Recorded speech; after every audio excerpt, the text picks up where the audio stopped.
County a couple of years ago. Actually, it's been more like 3 years ago because it was pre-pandemic. But it was interesting to find out that the Washington legislature had allocated overall $35 million to OSPI. And that was to implement strategies for universal design for learning, which of course that really intrigued me. And what universal design for learning and why it's kind of the evolution has come about, although it's been around since the 90s. It is a process that really is meeting our students' needs in a way that's different than we have, as Washington State has tried before.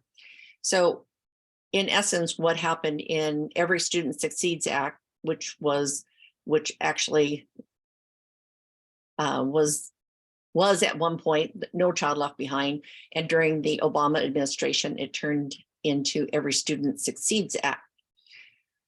Well, what happened from this is that doing the Department of Education providing, access or getting access from all the different states, Washington State was in the bottom 10 in the state of all the states of being the least inclusive state. We're in the bottom 10. That's just not a statistics we should be proud about. And looking at how and why universal design for learning is going to be kind of that catapult that puts us into a different in a different frame when it comes to inclusion. It is interesting because a lot of my work is in adult services, although I've done a lot of work in schools, but the work that I have been doing is in adult services, and that we have students that have exited school who have not had inclusive opportunities, and yet we are a state that also touts its progress in getting people with disabilities jobs, basically out of from our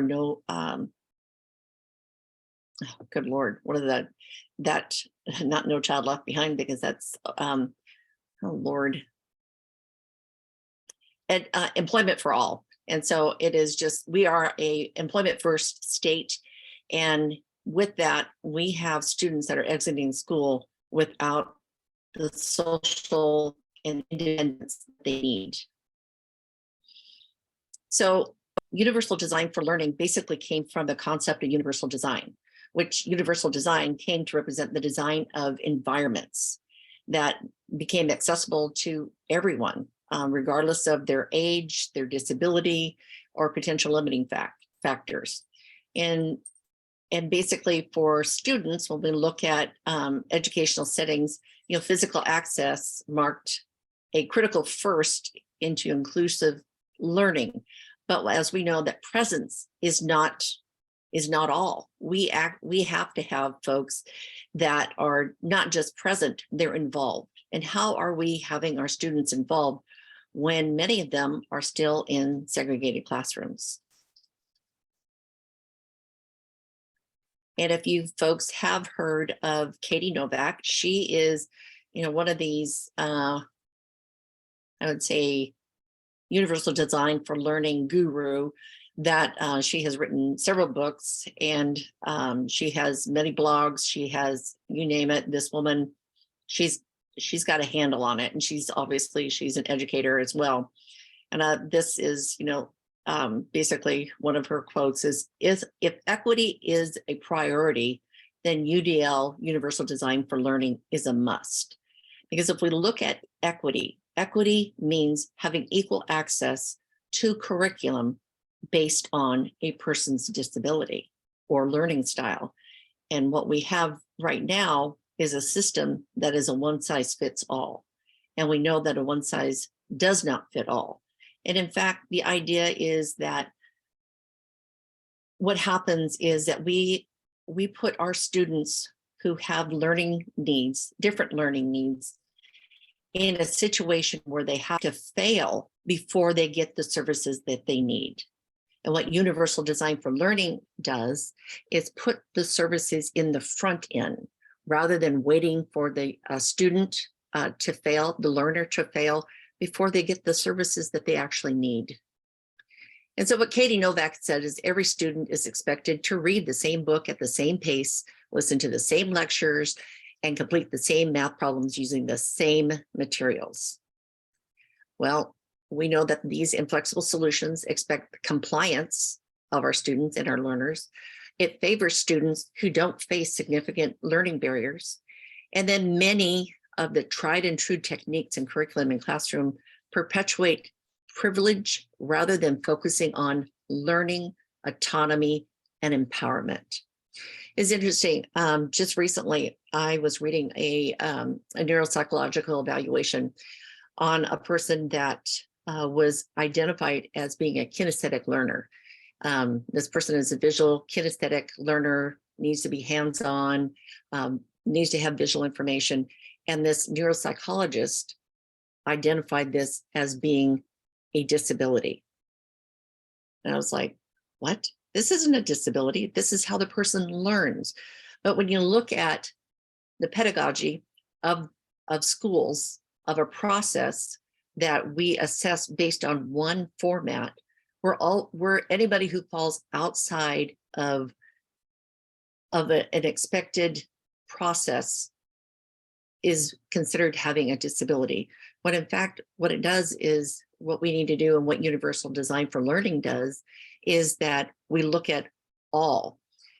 And why, when I just talked about universal design. Universal design, as I said, was developed so that there was access to buildings. Well, what Universal Design for Learning does is has access to learning, curriculum, and involvement. So that's why universal design is just this evolution of universal design to universal design for learning, meaning there's access to curriculum based on a person's need, not based on we have a one size fits all. And if you don't meet it, then we're going to have you placed in another school, maybe in another classroom. And maybe we'll even have pull-out services that will make you feel a little less, that will target you for students to say that this person is different. They are being pulled out. There's a lot of problems with bullying, a lot of problems with labeling when a person is identified or deemed different. So what the Universal Design for Learning is a framework, and it's designed with designing learning experiences so learners have options for how they learn, what materials they use, and how they demonstrate their learning. This last part in particular is at least for me, it resonates with me, is how do I demonstrate that I learn?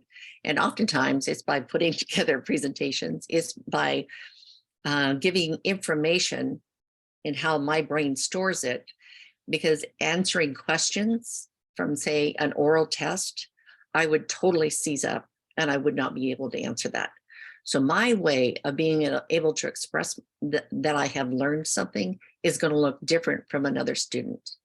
Another analogy that I thought was really, it's something, again, that holds really, that resonates really well with me, is that the learning of each person is as different as fingertips are, that fingertips are to us, that each person has a unique learning style.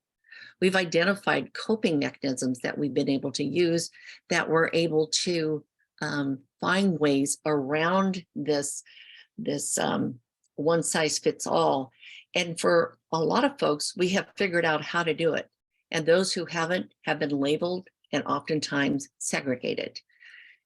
And again, it's just this process of separating and labeling and targeting people rather than saying, it's the learning, it's the it's the teaching, it's the curriculum that's at fault, not the learner, because the learner, as we know, are as unique as our fingerprints, excuse me.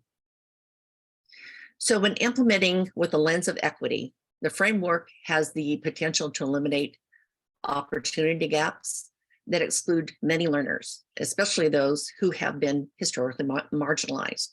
I did a training not too long ago with this project that I'm doing called Bridging Universal Design from Learning from the Classroom to Employment. And I did it with a person who works in the field of DEI, diversity, equity, and inclusion, and I'll throw in access as well. And we talked about how universal design for learning and DEI really dovetail together and work well to meet for folks who have been historically marginalized, being able to just access any sort of education, access not only education, but access the same curriculum, the same teacher quality, the same way of presenting information. So if we want all students to have equal opportunity to learn, we have to be incredibly purposeful, proactive, and flexible. And that's one of the reasons why the Washington legislature gave OSPI the $35 million. And I suspect they're going back for additional funding during this legislative session, is that they have created an opportunity as a top-down and bottom-up process of meeting oftentimes, well, let me just step back for a second. Oftentimes, the idea of inclusion is put on the shoulders of a special education teacher. They're the ones that have to go beg, borrow, and steal to be able to have, quote, one of their students go into a general education class. What Universal Design for Learning is, it says all of our students that walk in the door are all of ours. And that Universal Design basically has developed more strategies of co-teaching, not only for just students who need more instructional support, but just like Universal Design, the ramps that are built for people who have mobility issues, it also has been very universally acceptable for parents who have strollers, for people who are on bicycles, for delivery people who have a hand truck that they need to load in cargo. The idea that although the framework was originally developed, has the potential of meeting everyone's needs. So if we look at people who have been learners, who have been historically marginalized, and based our universal design for learning strategies on that population, it will have a greater effect of meeting all students in a purposeful, proactive, and flexible way.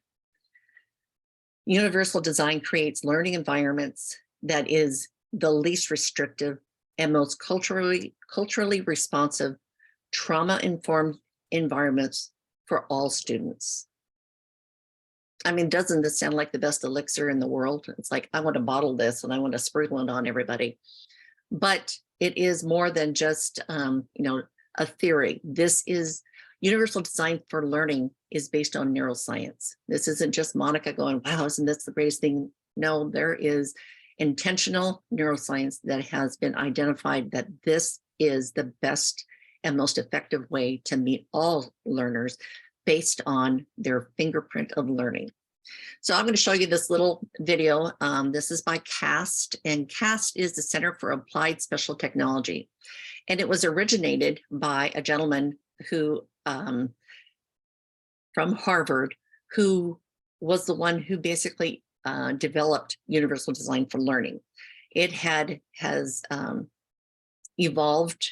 It evolved from Harvard University to the Center for Applied Special Technology to now what is known as CAST, who is the leader in universal design for learning across the United States and actually the world. So I'm going to show you this video, but let me make sure I have it all. Inevitably, I'll mess it up and All right, hold on. I gotta make sure I've got it on my screen share because I sometimes mess that up.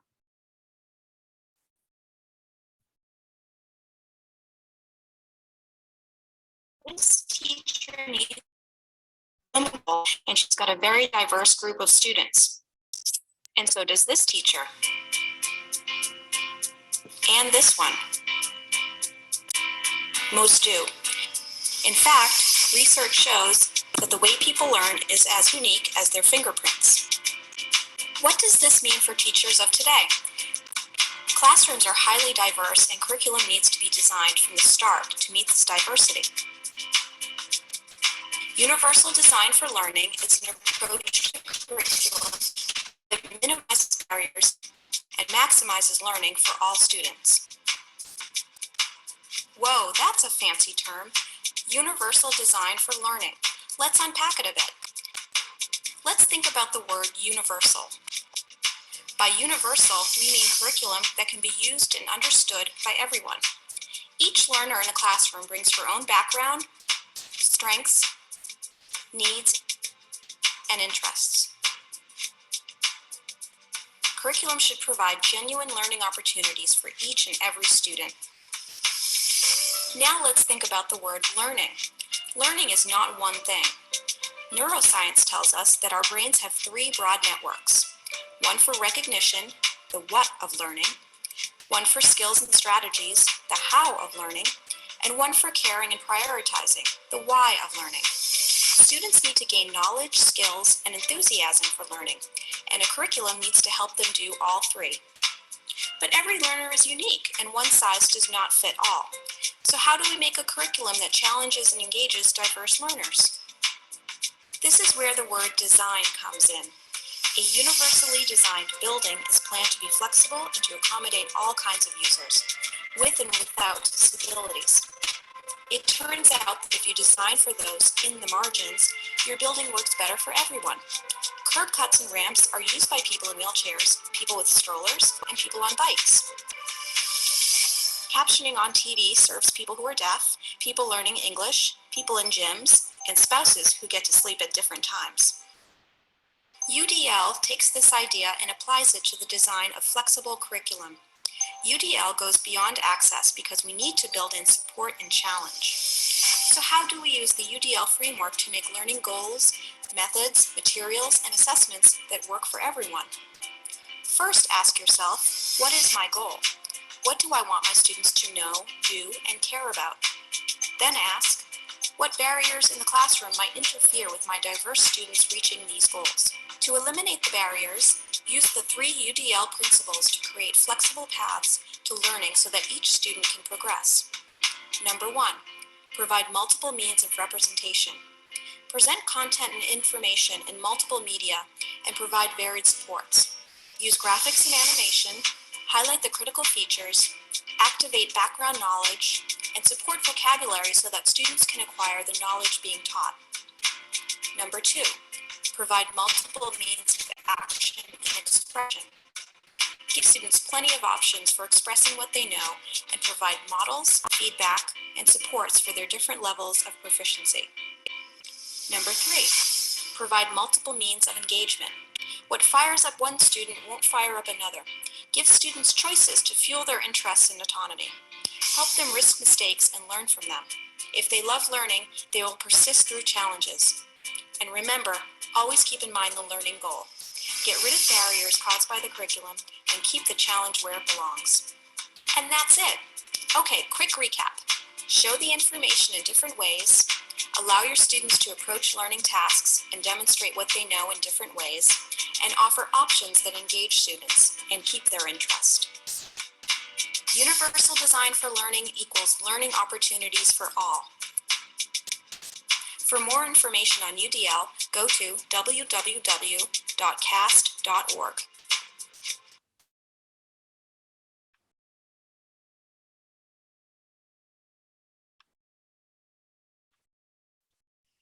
So that's just, pretty much UDL in a nutshell, but I'm going to go into a little more detail as we go along here. Just to kind of emphasize, universal design for learning as OSBI, the Office of Superintendent of Public Instruction for the state of Washington, as they are going from a top down and bottom up, they are engaging superintendents, they're engaging building principals, they're engaging teacher learning cohorts, they are engaging all educators in a school building. This is not a special education thing. It is a universally designed, divine is actually kind of a better word, universally designed for learning option that our state is using. You know, it's interesting as I was listening to that, you know, one of the things that I don't want to age myself here, but many years ago, I used to, you know, create functional academics for my son. I have an adult son with autism and an intellectual disability. And one of the things that I did is I would take the IEP goals and objectives and put it into functional academics based on what was going on in the general education classroom, so that he could participate and function at the level that he could understand and yet still follow along with the progress of his peers. And of course, at the time it was like, well, that's kind of poo-poo. That isn't that nice. Anyway, moving on kind of thing. He belongs in a life skills classroom. He doesn't belong in general education. And that was kind of the unfortunate reality that his teacher, special education teacher, came across in all the time. There were, you know, just a handful of teachers that would even present opportunities for my son, let alone, you know, any group of folks that came from the life skills classroom. It was it was either lunch, PE, music, art. Those were kind of the big four that people could access. But we know that if we were to take those skills, you know, the art, the music, all the things that a person is able to present knowledge, you use those strengths. And I'll get into that, why that's important for universal design for learning. Now, I am an incredible fan of Shelley Moore.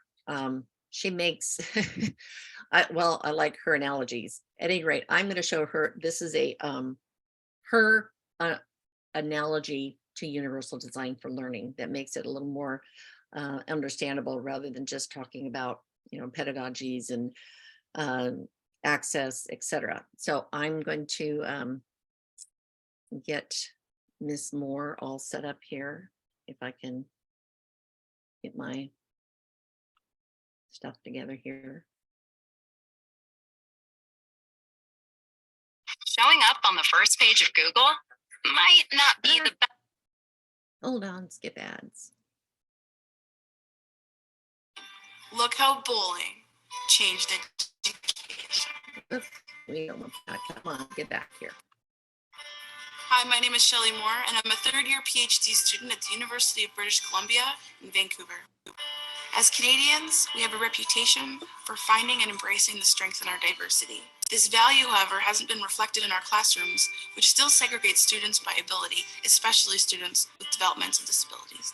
There's a gap in our understanding about what we know inclusive education to be philosophically versus what we understand and the importance of understanding inclusion in our practice. This is the question I'm trying to answer in my research, is how can we find the value in the day-to-day practice in our classrooms in terms of inclusive education?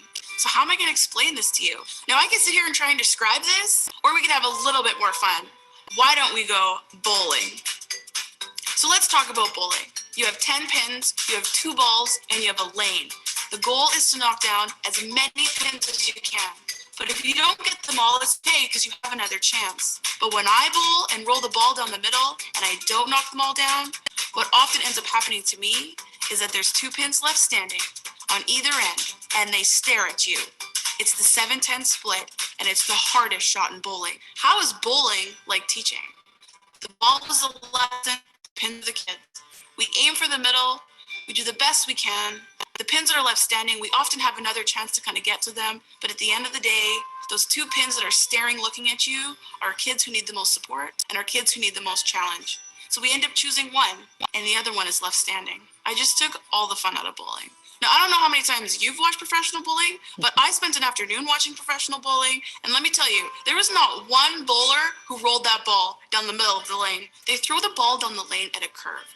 And I was actually really curious about this, so I called up a professional bowler. He was so excited. I don't think he gets a lot of calls about education. He said the reason why the ball has to enter at a curve is because you will knock down more pins and create a bigger domino effect if you enter at that angle. But in order to do that, you have to change your aim. In order to knock down the most pins with one shot, he aims for the pins that are the hardest to hit. Now let's just let this sink in for a second. We are taught to teach the head pins. We are not taught to teach to the kids who are the furthest and the hardest to get to. The kids with autism, the kids with Down syndrome. The part that's critical here, and it really aligns with Universal Design for Learning, is that so often the supports that we design for those kids on the outside of the lane are actually supports that all of the kids need. This is the part we need to understand if inclusive education is going to move forward in Canada. How can we find this value of diversity in our classrooms between the students? This is not just important for the outside pins, but it's critical for every single one of us. And just think, all we need to do is change our aim. Look how bowling changed education. Like I said, I'm a fan. She has her own website. And if you're interested, it's called, let me get back to her. It's called 5 More Minutes. Her last name is Moore, Shelley Moore. And at any rate, she has numerous 5-minute more, and they're not more than 5 minutes, that she takes, really random things and makes them very understandable. And if you think about learners, I think about her way to express herself. It is through one, humor, and secondly, through using analogies. That would not be acceptable, most likely, in any post-secondary education. And she has received her PhD in education. And actually she goes on and talks about her experience in schools, that she was a special education student, and that she always had pullouts, and she hated pullouts because, she was targeted, and she was, really, her opportunities were limited.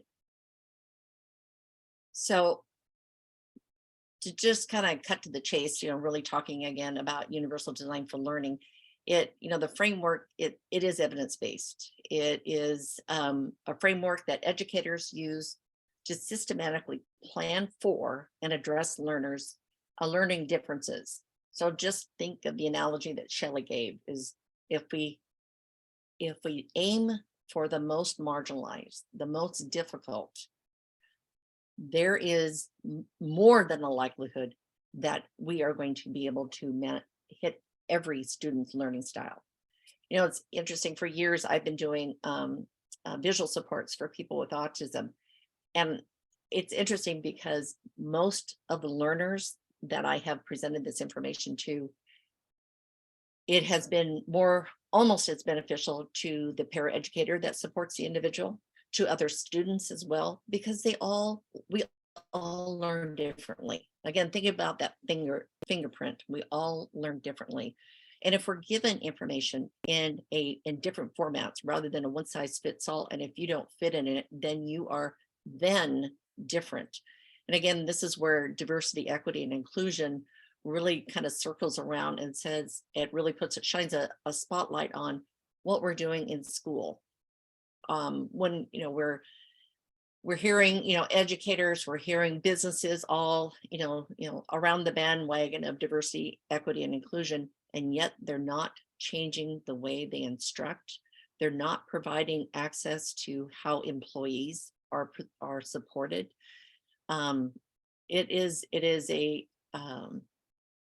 It's a grander thing than just school, but that's where we're at. My project that I'm doing is a more, I would say, global construct, but tonight's presentation, I'm just focusing really on what it is, universal design in the classroom. So we know that UDL offers a way for organizations to improve their programs. So that even goes to our teachers and our paraeducators. You know, one of the things from, and Darla you could relate to this, of how many teachers that we had in the autism cadre that had paraeducators that they had difficulties trying to teach so that they can go and support a student outside of the classroom. And that's because not all of us learn the same way. And we are, again, using that same one size fits all and not recognizing that all our employees, all the workers, we all, again, have different ways of learning. And when we aim for the 7-10, we aim for those who are marginalized, we will benefit all learners. UDL is an evidence-based framework that educators use to systematically plan for and address learner differences. And it's not just by saying, well, we're going to target Sam and Mary. We're going to target individuals that are going to have that have necessary needs. How are we going to put the information in a way that we're going to show the person how to do it, that they will have an understanding of why they're doing it. It's not just through compliance. It is why I'm doing it, because if you have somebody just repeat something and reiterate the same thing and check them off saying, yep, they understand that, that doesn't mean they learned it. Comprehension is much deeper than that. And so the UDL guidelines, may be applied for recruitment, assessment, workplace training.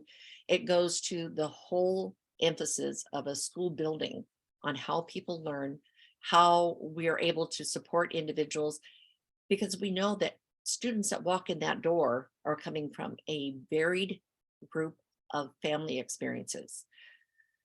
Some that have, are much more fortunate, while there are others that are struggling just to have breakfast on the table. You might have a person that English is their second language, and that they struggle because they don't understand all the verbal nuances that are provided by an instructor, rather than we use technology so that the student can put on a headphone and listen to this, have a speech to text and a text to speech opportunity. So it goes from the teacher speaking to text, from the text that it will speak to the student in the language that they need. So there are so many things that we're not utilizing, when in fact we can really benefit. It could benefit not only students that are having challenges to maintain themselves in a school building, but for everyone, every learner.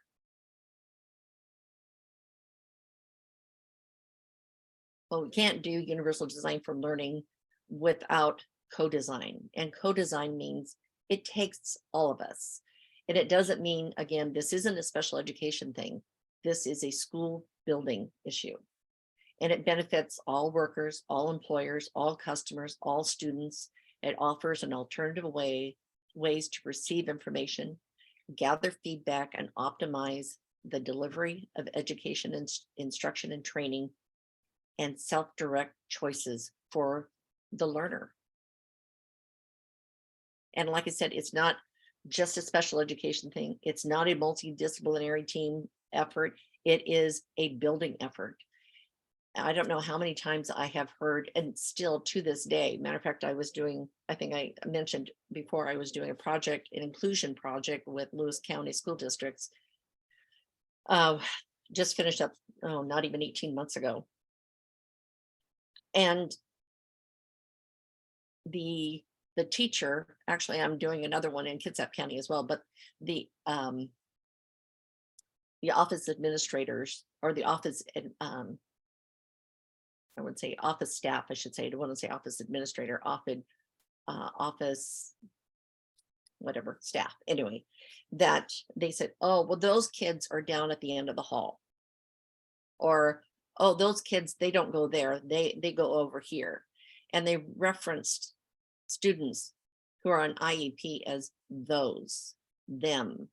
They excluded them. And what Universal Design for Learning does, it captures the idea that all students belong in that building, and it's everyone's responsibility for that teaching and education and support. It's not, well, Harry's having a meltdown, we better call so-and-so because, that's not my jurisdiction. Well, it is now. Universal design is that. How do we help this person have the best day they possibly can? And if Harry's having a meltdown, there's a reason for it, as we all know, that behavior is communication. And we look at how can we help this person have access as every other student based on what their needs are.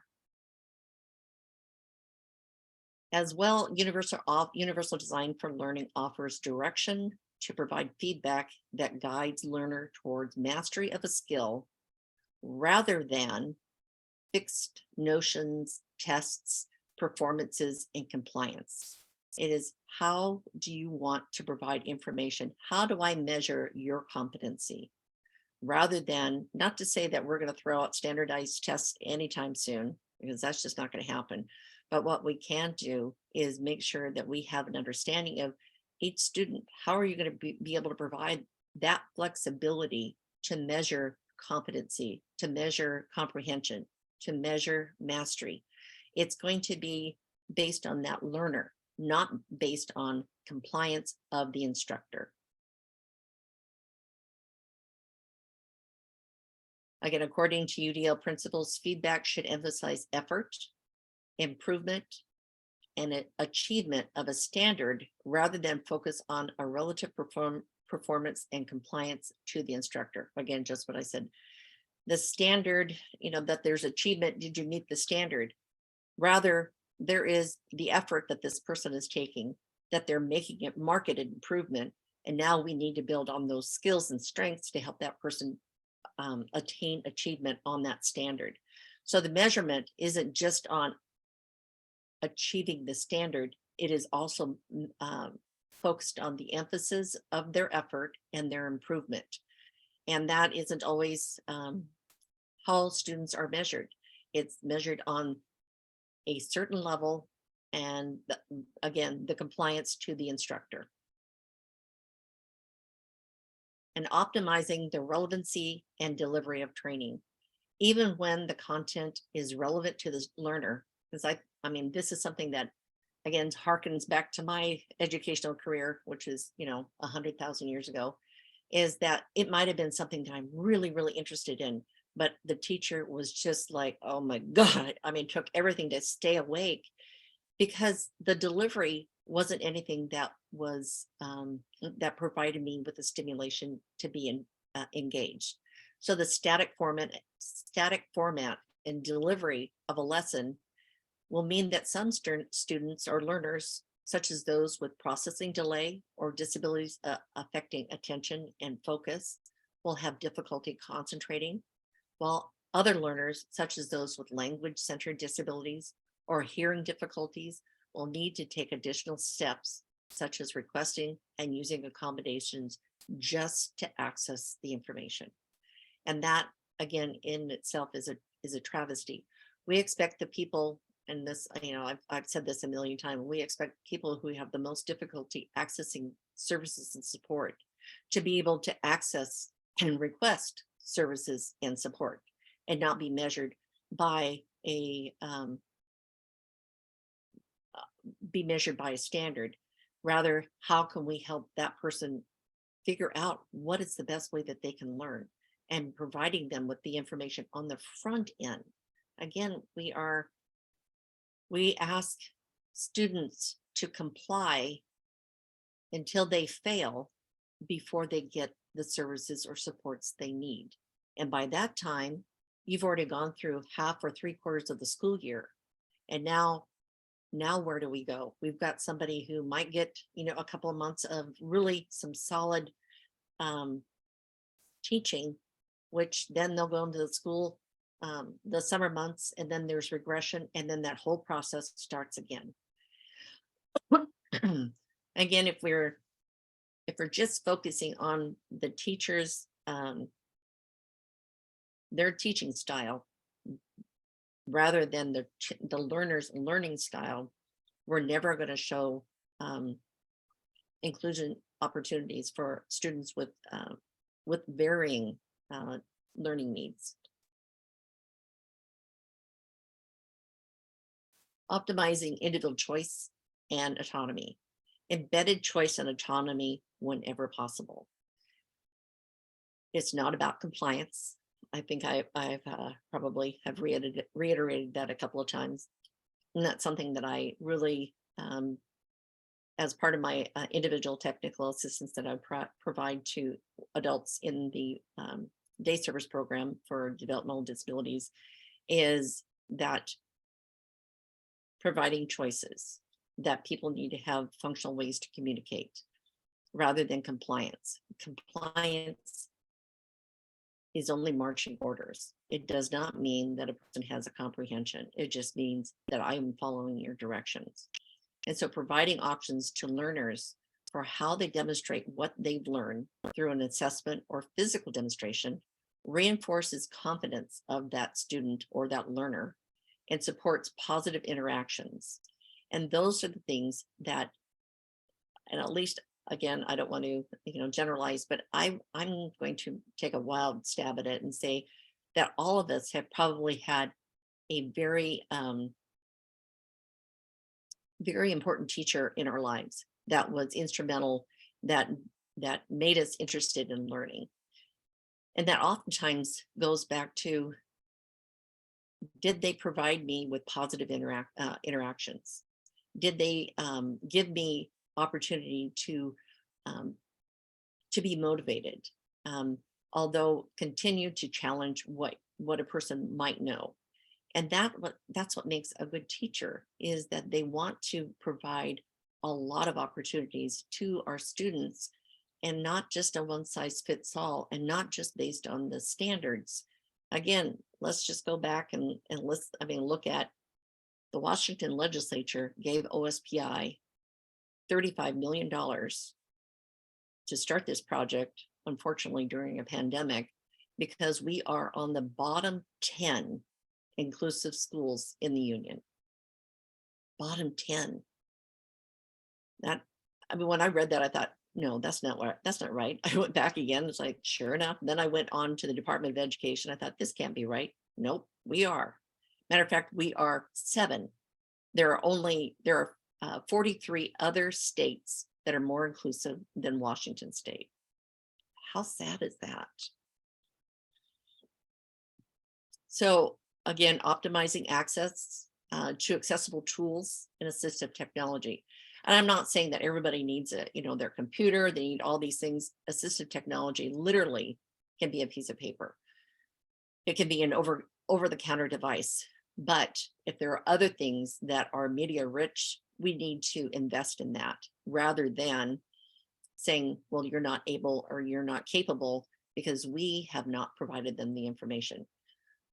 This project that I am doing, I have several advisors on this project, one being Dr. Eileen Schwartz, who's a professor at the University of Washington and also an adjunct with the Herring Center, who is the oversight for OSPI and this legislative UDL process that they are engaged in.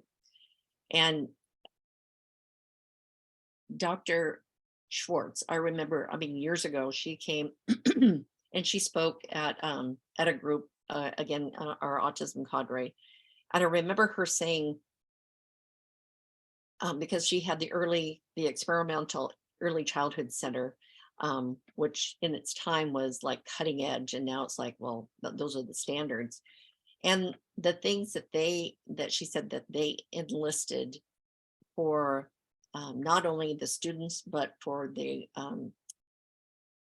typically developing peers, the neurotypical kids, that I remember her talking about that, and this is 20 years ago, that it's important for us to look at all student needs.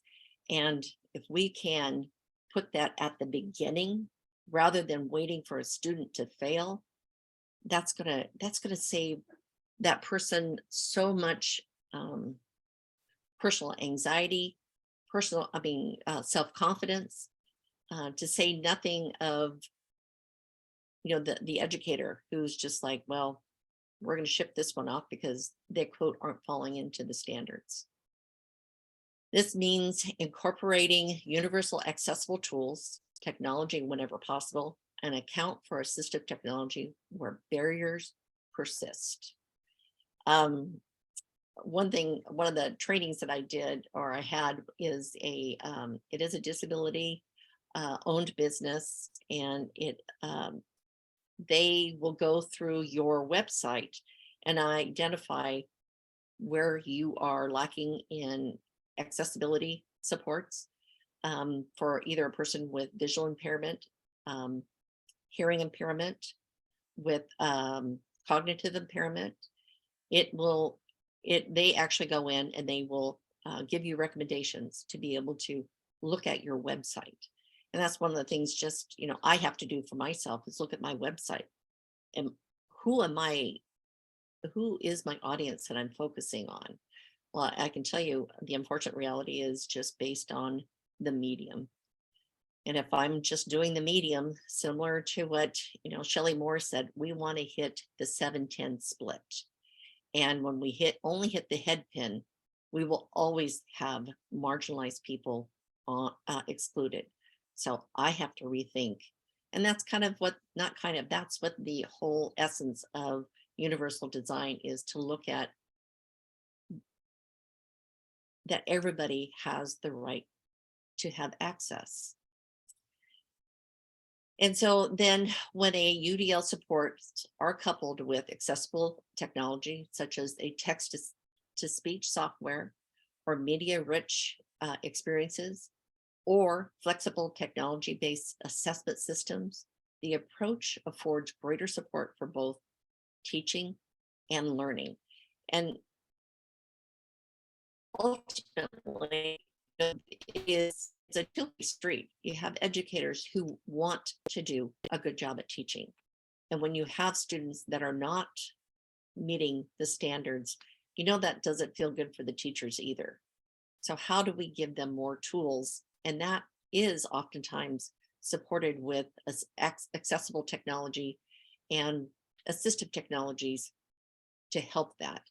And again, that's what this whole project through OSPI is really putting schools, putting their feet to the fire and saying, this is about access for everyone, and that we have to do things differently. It is not acceptable. Matter of fact, we are again on that bottom 7 rung that the Department of Education is saying you need to do better. And that's why money is being put into this. And one of the part of the project of this project for Universal Design for Learning is that it's not only OSPI and educators, it's for parents, it's for guardians, that they can too say when they go in, although there may be an IEP meeting, it's not just about where this person is not making or meeting standards. It's what are we doing that we're failing this student, to make sure that we can capitalize on their strengths and interests to make sure that we have students that are actually making progress. I get a little excited about this. I don't know if you can tell. It's just, with anything, when it talks about accessibility and inclusion, again, thinking back for my son being in school, if this had been, even a possibility, I know that his life today would be remarkably different. And a person who, he does have a social anxiety disorder, I am willing to guess it was really perpetuated by his isolation and his continued isolation, and that he didn't have opportunity to be with his neurotypical peers. And again, that's kind of the lens that I look through, and I see the opportunity that we can provide students today is clearly head and shoulders above what my children received, or what you or I even received in school. So again, optimizing accessible tools and assistive technology. Technology does not need to be designed from the ground up. Literally, it can be something that's over the counter. It could be something that somebody just, you know, designs themselves. Or it is like we need to reach out to somebody that can help us with technology. You know, smartphones and tablets, they're being used in the workplace for, I mean, for everyone. People on the spectrum, for people with intellectual disabilities, it helps provide structure in the workday. It, you know, for many people, it's just by having, you know, their daily tasks, or their, whether it's their classrooms they need to go to, the their homework they need to can be completed. And it also provides a step-by-step process of how do I complete it. One of the things of Universal Design for Learning, one school, and I've been following Katie Novak and Shelley Moore, that they are doing a combined training for OSPI. And some of the things that they have shown were that having students take the lessons home, so that they, you know, what happens usually in school is you go home, you're in front of your teacher, and they said, all right, you need to read chapter 2 and 3, and then for homework, you need to finish those quizzes on those 2 chapters. Well, the students go home and then they're upset. They don't want to do it. They don't have the support that they need. And the parents are frustrated as well, when what they want to do is, we're going to do some of what the classroom work would be at home. Like, I need you to read chapter 2 and 3, and the teacher's going to help you with the quiz tomorrow. So there's the flexibility of how things are presented, rather than this is the way we've always done it, this is how we do it. It really is, how do we help a person be as successful as possible, and provide flexibility in the way that they are able to gain information. Accounting for learner perspective and context. Really, an emerging tenet of universal design is that the design of instruction should consider the perspective of the learner and the context of which they learn. And it emphasizes the importance of incorporating a co-instruction process in the development phase. So if you have a student who's on an IEP, it's not just the special education teacher that is saying, here's the IEP, I hope you can read it and good luck with that. It is, no, we're sitting down in a co-instructional process that we are actually having 2 teachers in the classroom, one who is providing, and it could be the trade-off. When one day you're having the general education teacher do the instruction, and the next day it's the special educator that is doing the instruction. It is a collaborative process. It's not a us and them, because it's not even a divide. And sometimes that even happens in inclusive classrooms. One that I'm experiencing right now, of a classroom who, quote, they have inclusive opportunities. And unfortunately, there are 2 students with 1 paraeducator, and the paraeducator has them in the back of the room, kind of in a corner, and she stands in front of them. What does that tell the rest of the classroom? That they're different, that they're not going to, there is no way that that teacher is going to be able to access those students without going through that paraeducator. Rather, there's an opportunity where there could be a collaboration that both of them are providing that. And there's, you know, there's also the mindset that some folks, well, we can't have that student in that classroom until they get their behaviors under control, or they make too much noise, or they're too this, to that. That there is a process of helping a person have more access. It's not going to happen overnight. This is a process, and just, you know, when you can't just throw the baby out with the bath. It has to be a process that is methodical, it's co-instructional, and it's looking at barriers to inclusion, all based on the tenets of universal design for learning. So I'd like to have you listen to Shelley again. Like I said, I'm a fan. And so hopefully, if I can get this going here. Hold on. Stop. Stop. All right, make sure I.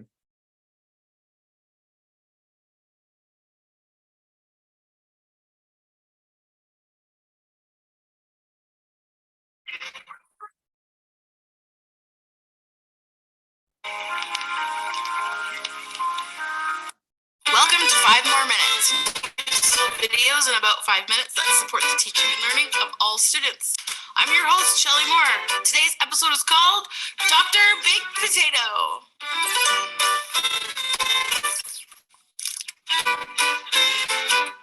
Okay, so this story is going to start out a little weird, but just stay with me, okay? You see, there's something that not a lot of people know about me. Like, I have this passion. Like, it keeps me up at night. I just love baked potatoes. I mean, I really love them. They're so delicious. I research recipes. I've perfected the double bake. I love all the toppings and how they work together to create the most wonderful flavor explosion in my mouth. I love baked potatoes so much. I actually went back to school to learn more about them, and I wanted to learn all I could. So I entered a PhD program in baked potatoes so I could become a baked potato. I told you, it's weird. Just stay with me. Okay, so now I'm this baked potato expert, and now I need to find a job. And I'm so lucky because I find out that this great high school down the road is looking for someone exactly like me. They need a teacher of baked potatoes. I'm so excited. Like, what are the odds? So I have my interview, and I get the job. Yes. I get into my classroom and I spend the whole week before school starts getting it ready. I put up baked potato posters. I have a timeline of the history of baked potatoes and their influence around the world. These students are so lucky. And then it's the night before school. I'm getting the last minute details ready. I have 25 baked potatoes all lined up. Okay, let's be a little bit more realistic. I have 35 baked potatoes all lined up.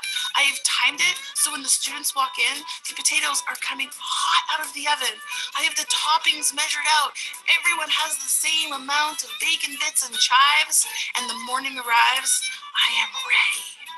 And in they come, these lovely students, and I serve every single one of them their individually perfected baked potato with perfectly proportioned toppings. You are welcome, I say. This is for you, I say. I hope that one day you are as passionate about this potato as me. And then I step back and I enjoy my masterpiece. And then I look to my left. One of my students isn't eating. Why aren't you eating? This is a work of art. What is wrong? And you know what they say to me? I don't eat meat. He doesn't eat meat. What do you mean you don't eat meat? Just excuse me. Hi, yeah, Dr. Baked Potato here. Yeah. So I have a student who doesn't eat meat in my class. So do you have any like bacon bit EAs who can come down and like pick the bacon bits? No, I can't. I'm teaching. Well, just anyone then. They don't have to be a bacon bit specialist. Just anyone will do. Okay, hurry. They're coming, I say. Just wait. Again, I look to my right. Now there's an entire table of students who are eating. Why aren't you eating your potato, I say? You know what they said? We don't eat dairy today. I don't eat dairy today. You've got to be kidding me. Hold on, just excuse me. Hi, yeah, me again. Yeah. Okay, so now I have this gaggle. Can I just send them to you and you can help them take the butter off their potatoes? No, I can't. I'm teaching. What do you mean you're busy? What do you even do down there all day? End scene. First of all, our EAs have better things to do than pick off bacon bits from an already served baked potato. And second, do you know how hard it is to take melted butter off of a hot potato? This is what we're doing to our support teams. It is exhausting for everybody, and it isn't effective or efficient. And you know those kids who are waiting for their retrofit supports, you know what they're doing? They're throwing their potatoes at the people who are trying to eat. Okay, let's just back up the potato chart here for a second. As a teacher of baked potatoes, my expertise is still absolutely required to design the purpose or the goals for this group of potato eaters. But potato expertise isn't enough. To design for inclusive classrooms, there's a few things we need to do. Number one, we need to know who is eating the potatoes.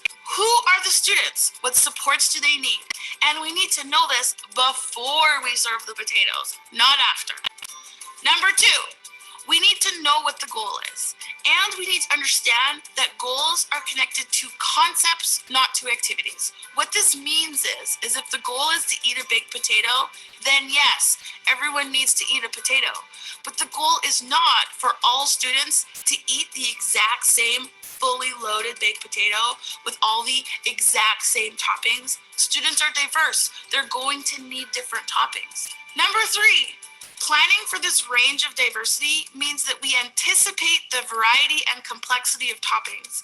And to ensure that everyone has the same opportunity and access, we teach all of the options to all of the students. This is called scaffolding complexity, and it's an additive model of making goals adjustable rather than relying on a reductive model of assumed average. And number four, this one's hard because we have to let go. We need to hand over this choice of challenge to the students. We let them choose the toppings for their potato. And the best part, if we design this way, these decisions are based on what they can eat rather than on what they can't eat. No adaptations needed, no modifications needed, no retrofitting needed. And our support teachers and EAs, their roles will start to shift away from triage and towards supporting students to be in charge of their learning, helping them to decide what adjustments will be best for them. Okay, are you ready for your challenge? I want you to actually go make baked potatoes. Like, it can be for an event or for family dinner. Make sure that everyone has a potato and then offer the toppings as a bar of options. And then, the best part, sit back and watch. See the magic of inclusion unfold before your very eyes. Thanks for watching, everybody. Don't forget to subscribe to the 5 More Minutes YouTube channel and look for us. We're on Twitter, Facebook, Instagram, and don't forget, go enjoy your baked potato. Oh, I just, like I said, I appreciate her. I just appreciate her analogies. Again, this is, for me, it resonates because it's like, oh, because I need examples like that. That's how, I mean, that's probably why I enjoy her, her blogs and her videos. And you can watch her on YouTube as she had mentioned. So the point is that one size does not fit all. That we, as not only as educators, parents, what of it, educators, parents, educational assistants, paraeducators, anybody within the school district, it is looking at how do we provide and help the environment of which our students are learning in to be more inclusive. And I can tell you that there are some project schools in the Evergreen School District and in the Vancouver School District. And if you go on to OSPI, they're going to list not only what there are several elementary schools, there are a handful of middle schools, and there are select few high schools, and even fewer transition programs. That's not to say that that isn't the whole idea. The concept is a wave of changing how people are going to be, how students and how teachers are going to be instructed and learn within these confines that we call schools. And if you haven't already seen, I was going to have a video here, but I will go through this, that universal design for learning is, I mean, really goes hand in hand with diversity, equity, inclusion, and access. It's by universal design, it's by the diversity of the learner that we are providing instruction. It's equity to instruction based on the learner's strengths, not a one size fits all, not compliance. Inclusion means I don't have to fail to get my learning supports met. I get them on the front end. I don't get them on the back end.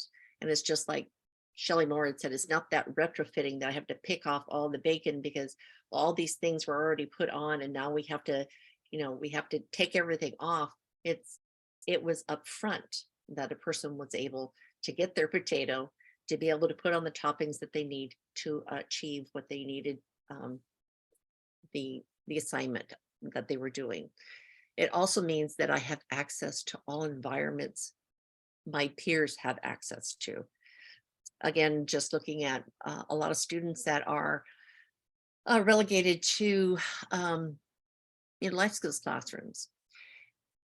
If we want to have a diverse, equitable, and inclusive community, it needs to start in our schools, that we're not constantly segregating folks by labeling, oh, well, they're, it's horrible because there's almost like an effort or a circle of a 180 degree of, putting, categorizing and labeling students, whether, this is way before my time, where they were talking about children that were either educatable or they were employable or they were just going to do life skills. And those were the only options. What universal design for learning is, of course, we are going to have access that's based on that student's learning needs. We don't put a measurement of their capacity or their capability, because when they're given the supports they need, they will oftentimes surprise us a million times over.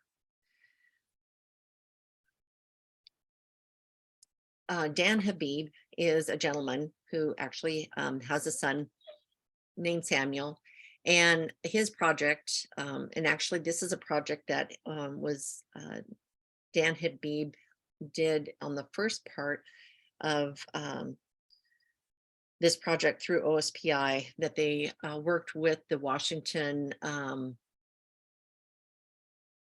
they were school administrators, so that they were building principals basically. And Dan Habib did the training for school principals in the state of Washington. And I actually was able to sit in on some of the trainings, which I was pleasantly surprised and delighted with, and also pleasantly surprised and delighted with the response of a lot of the principals that were part of it. Dan Habib has also spoken for TED Talks, and it basically is his project mission is to build more inclusive schools and communities through curriculum, training, and outreach. His website, or the video that he produced, is called Including Samuel, and it starts from when Samuel was literally a baby, and the process that they went through from birth to 3 to 5, in regular in school, kindergarten through 12, that he basically timelined and provided insight into his whole life. It's a pretty amazing thing. If you have an opportunity to watch his TED Talk, I would highly recommend it. I'd like to show you, just as kind of where I'll be closing up here with this last video. I don't know why I can't seem to get my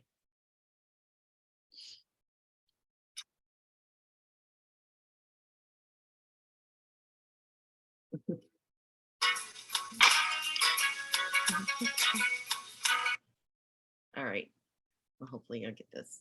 So this is Dan Habib, and he's talking at the Inclusion conference. Welcome to the 2018 Focus on Inclusion Conference. My name is Brady Trageser, and I'm a consultant with the Indiana IEP Resource Center. Today, I'm here with Dan Habib, filmmaker, Welcome. Thank you, Rick. Thanks for having me. What does it take for schools to disable segregation and create a culture of inclusion? Well, it's a huge question, and I'll do my best to give you a few thoughts on it. First of all, I think, as I said to the audience today at the conference, I think a lot of it starts with a hearts and minds approach.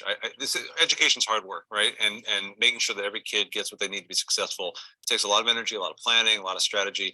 And if you don't believe in your heart of hearts that all kids deserve access to the general education curriculum and to their peers in regular classroom environments, you may not do the hard work to make it happen. And so I think that, first of all, it's essential, if possible, that leaders are on board in a school district. Principals, superintendent, special ed directors believe, and that they know based on research, based on the data, which is irrefutable from 30 years of research, that kids with disabilities who are included in regular education have better outcomes. They have better employment outcomes, higher education, relationships, behavior across the board. So that's kind of the starting point, is understanding that this is going to be best for kids. And then you think about, well, what does it take to do that on the ground? And I've had a lot of people ask me today, well, can all kids be included? Don't we need separate environments for some kids? And I say, listen, it's not all or nothing, but the way I look at it is, if we know that the research says that kids are going to be best served if they're in the general ed curriculum, let's make sure every kid has that opportunity to start there in general ed, provide all the accommodations and supports they need to be successful, and work together as a team with families and with the students to make sure we understand their strengths, their challenges. And if you do everything you possibly can, and the kids still might need some time out of that classroom, well, sure, that's understandable. That they might need an hour of downtime to decompress, or they might have sensory issues or whatever it might be. They might need some individualized instruction.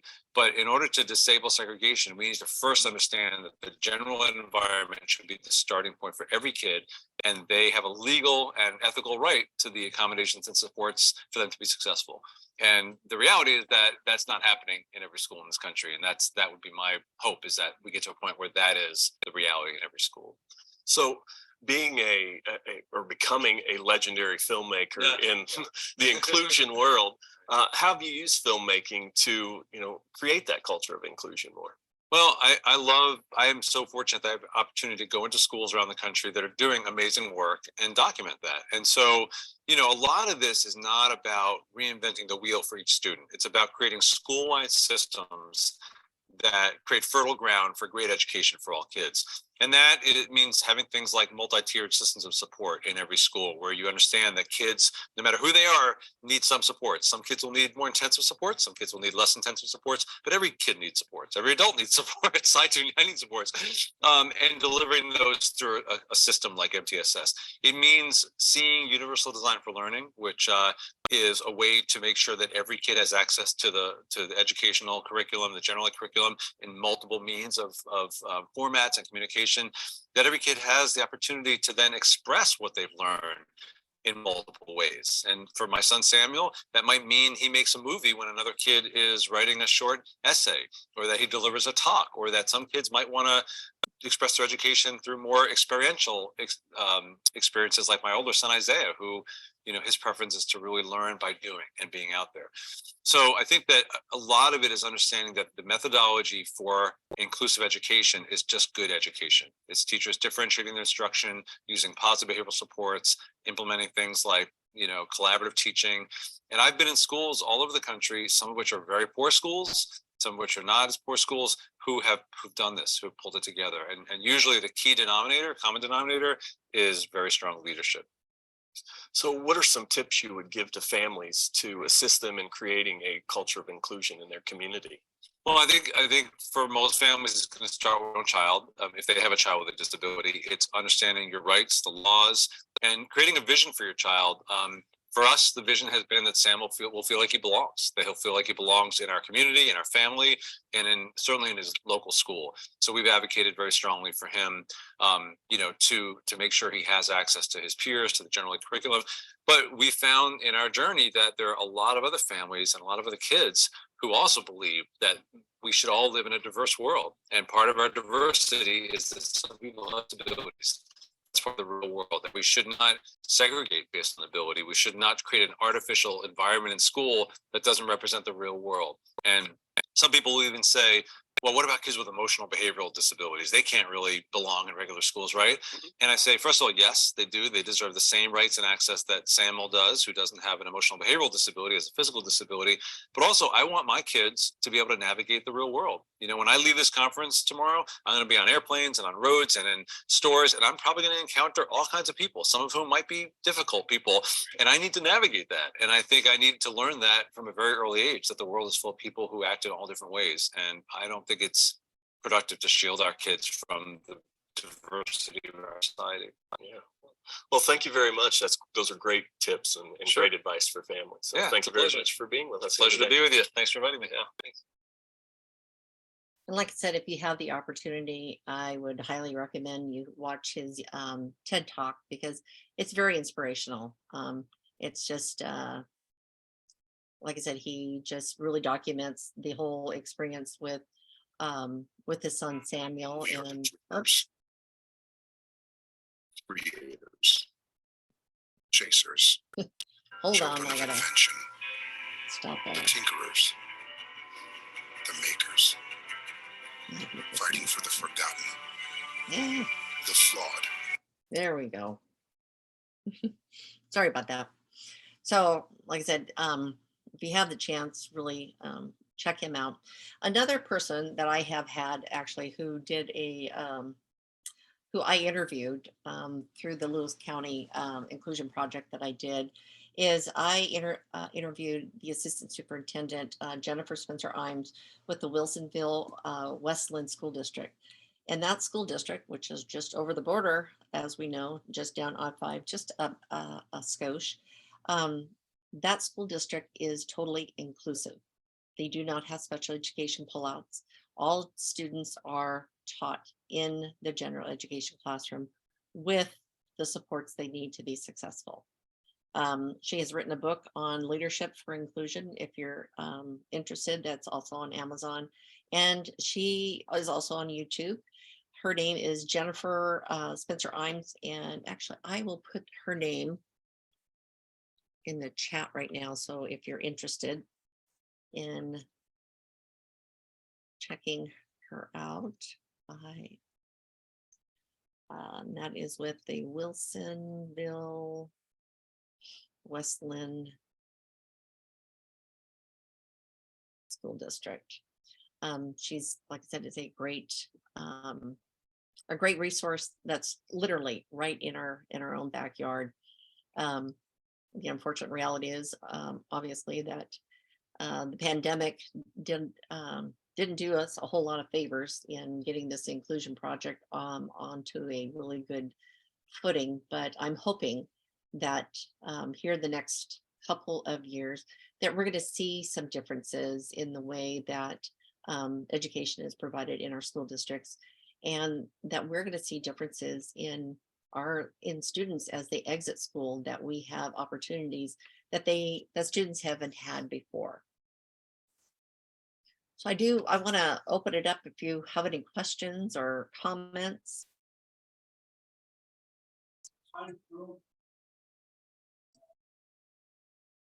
So this is me. Imagine that. I thank you, Monica. This was really amazing. And do we have any idea of how much the schools are embracing this currently, or? That's a good question. You know, data is the only thing that we're actually seeing. And OSPI, even though during the pandemic, they were able to show within the first 9 months of the project that they were able to get an additional 20% of students out of special education. So I mean, it's still, early stages, and this project, and I can tell you, this training that I'm going through with Katie Novak and Shelley Moore, it's open to all educators in the state of Washington, and both of them commented they had over 1,500 people on that virtual event, and they were both like, wow, this is the most we've ever had. And there were really some really good questions being asked. Of course, there were some really kind of snide comments as well, but I would say overall, there were really some really good information.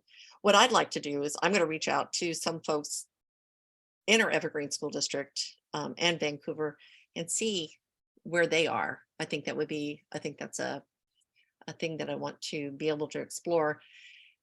In addition, like I said, well, the reason why I'd started this project was because of this project, that OSBI was launching, is that we're going to have students that are exiting the school with levels of participation that right now our adult system isn't even close to being able to provide.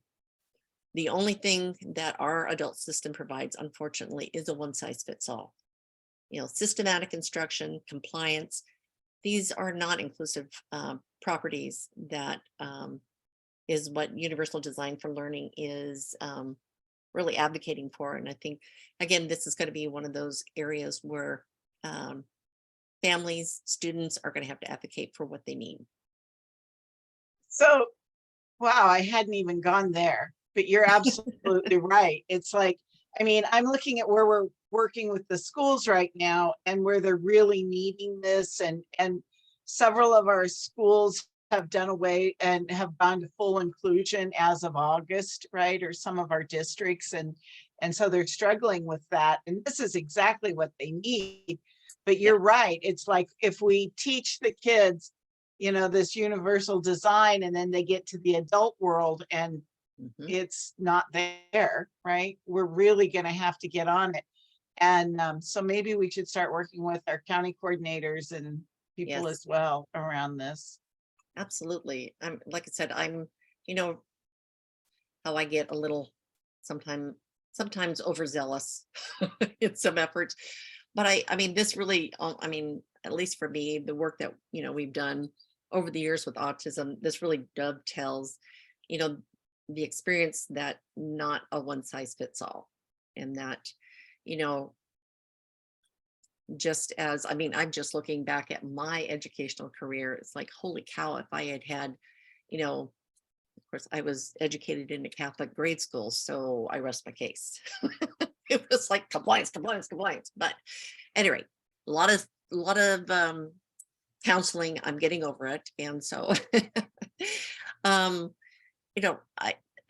we just, our school system is just, talk about one of the most influential impact on the lives of all of us.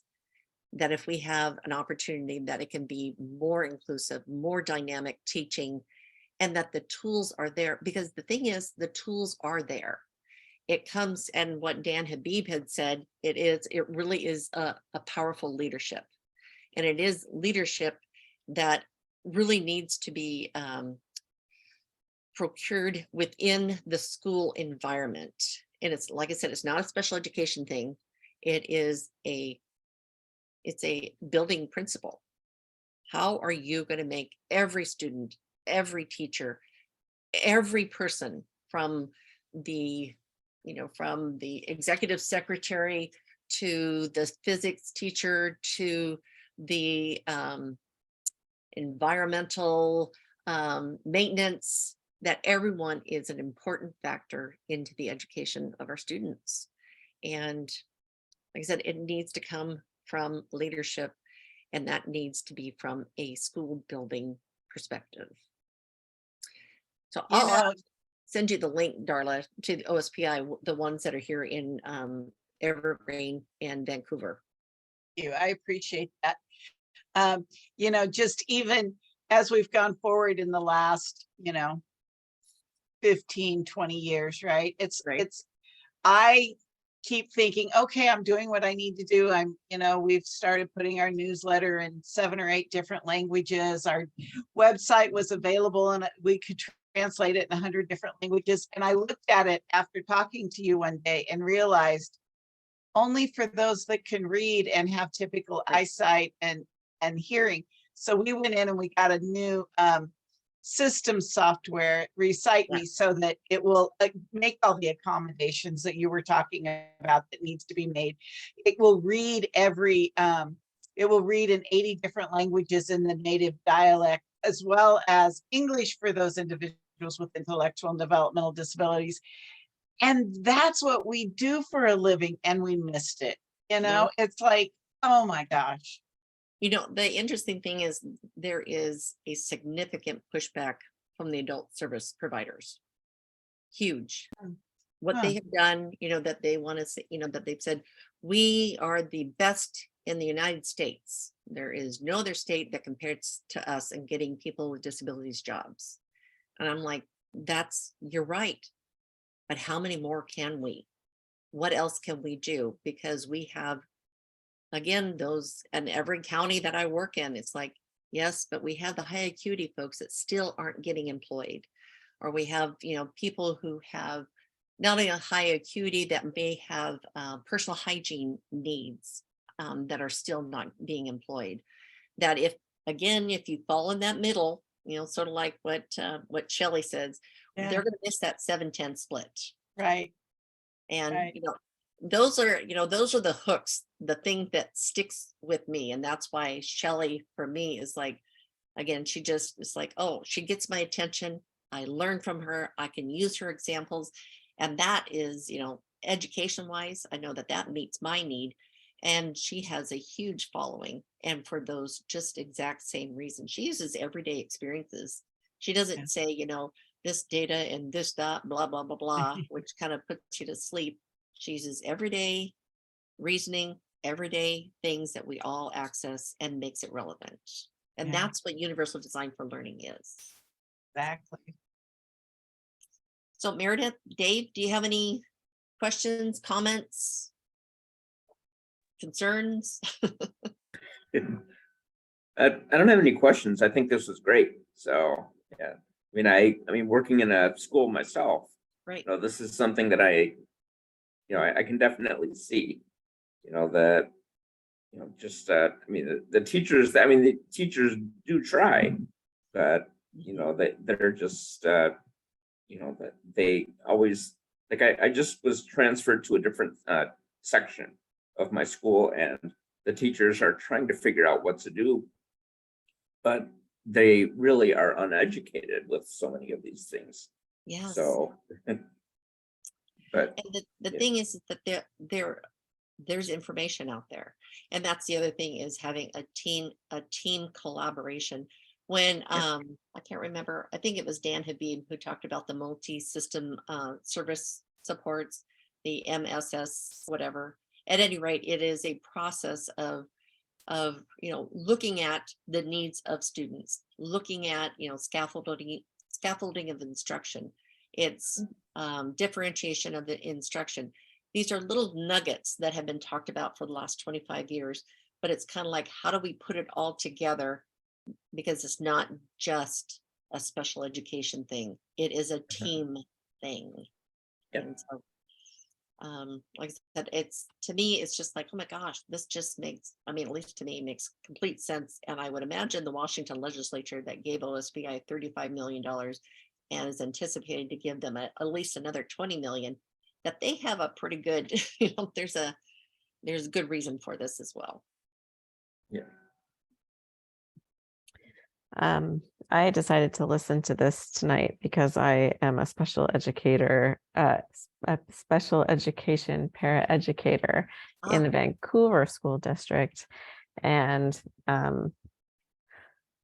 it would be great to have our students in all general education classrooms. But it's trying to figure out, like you're saying, how each student will be successful in the general education classrooms. And, you know, it's And right now it's a process of retrofitting. How do I get that one in? Rather, it should be, all right, this is the curriculum. These are the needs of the students. How are you going to present it? Rather than we're expecting the student to we're trying to cram them in there and hoping, crossing our fingers, that if we put, you know, perhaps a paraeducator alongside this student, that they're going to be able to succeed. And just because a person has access doesn't mean that they're involved. Yeah. Somebody, I mean, I was in school the other day, and you know, a lot of the students, I mean, that staff knows me. Yeah, and I'm sitting there monitoring in the break, in the, not the break room, the lunchroom, when I have a bunch of students just throughout the cafeteria. I'm just making sure things are going good. And the someone who works there, he's like, he asked me like, you know, he's like, so do you have students they work with right now? I'm like, oh yeah, they're here in the cafeteria. He's like, really? Oh, I thought all of the special ed students sat over there. I'm like, what? and he pointed to an isolated area.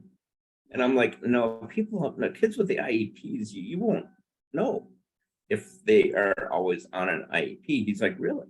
I'm like, no, absolutely not. I mean, you could have 100 kids in here, you know, every single kid in here could have an IEP and you wouldn't know that. Right. So, but just he has this idea, this misconception that it's an obvious visible disability and it's self-contained classes is what he's, you know, thinking. And I'm like, no, not even close. Right. And that's what, you know, our kids, when they're out in the community, that's still a mindset. It's like, well, you don't belong here. You know, there is that section over there, which is, I mean, that you know, access a wheelchair. My husband does on occasion, depending on, he has a brain injury that sometimes his legs work and sometimes they don't. But it's always interesting. It's like, oh, he's got a wheelchair. Well, let's take you over here. Away you go. It's like, really? But our seats were here. You know, this is where we want to sit. Oh, but that's where they belong. That's where you park them. And it's like, oh my gosh. I was like, no, I'm insisting, we're just going to stay here. Well, his wheelchair is going to be in the way. Well, that's the way it is. You don't have the accommodations. We'll just keep it with him. It's like, gosh, it's pretty incredible. But you know, the point that I was making before, it really is, it's the whole school environment. It's, you know, it's the principal, it's the environmental maintenance, the janitor, the school lunch lady, the secretary, the physics teacher, the art teacher, the music, everybody has the same understanding that every student deserves and should have equal access. I mean, the whole, you know, our ideals of community, that, you know, the civil rights are that there's access to services based on a person's disability. And, you know, one of the largest institutions in the United States doesn't practice that. And that's where, you know, we're really what every student will succeed evolved from No Child Left Behind, and that OSPI and the Department of Education is coming down on the state of Washington saying, you guys are not doing even close to medium. I mean, you're not even in the top 10. I mean, in the top 40, you're still in, you know, you're in the bottom rung of accessibility. And that, like I said, that's not a thing to be proud of. So, you know, for as long as I've been doing this, and I don't want to throw Darla under the bus, but as long as we've been doing this, it's like, golly, we're still talking about this. We are still talking about this.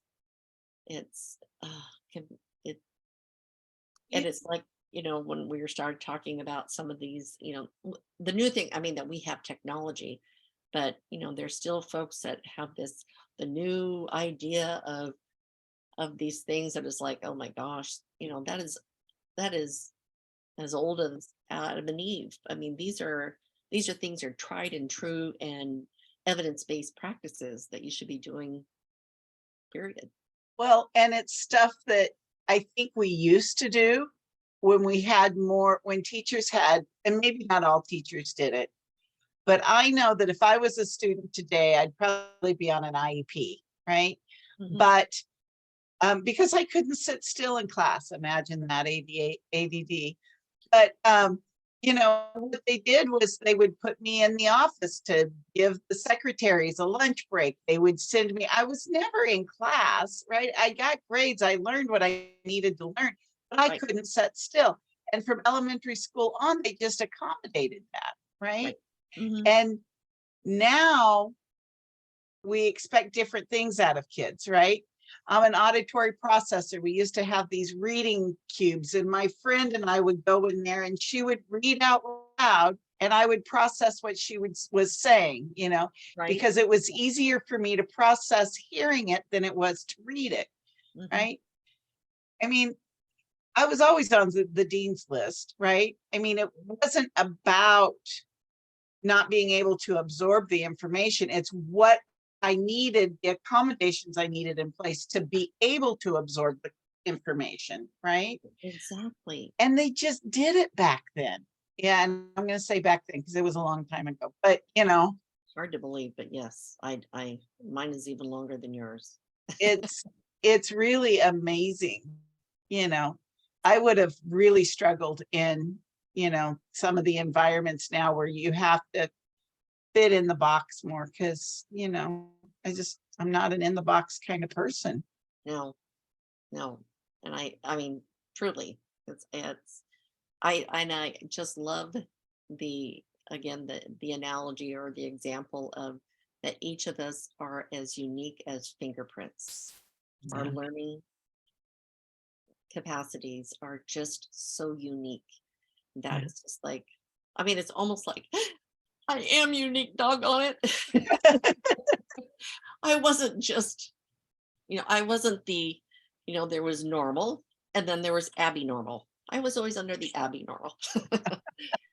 That's just a quote from Young Frankenstein for those young ones that don't understand that line. But no, it's I think, like I said, not only our students need to hear that, but our educators need to hear that too. Yeah. We have teachers that, I mean, I've known teachers, I mean, we both known teachers that have struggled to become a teacher and then to be a teacher themselves. To say that, gosh, we're going to have a team that's there designed to support the students and give you the tools you need, rather than looking at the student as being broken, that Yeah. they're broken and they can't participate because they don't fit into that perfect round circle. And like I said, it's just a breath of fresh air that that we're talking about this.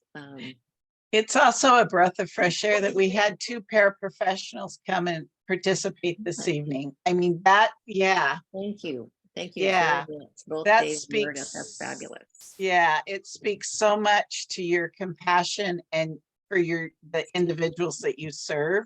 Yeah. And or your passion, I want to say, to the individuals that you serve and really trying to do the very best you can. I just think that's amazing. Yeah, Oh, definitely. Thank you, guys. I was going to say, who the parent partner in this, which I don't know how close you are with PAVE in the work that you do, but they are the parent group that has been getting the training with and for Universal Design for Learning throughout the state. But I'm looking at as peace that there should be a positive relationship because of the work that you do in the school districts. That should be something that there should have been outreach to you long ago. Right? Well, Seriously. So we did have some outreach before the pandemic. That when things were just starting and then the pandemic hit. So yeah. Well, it's still going. There you I mean, go. that's the thing is that, it hasn't stopped. So that they haven't reached out, shame on them.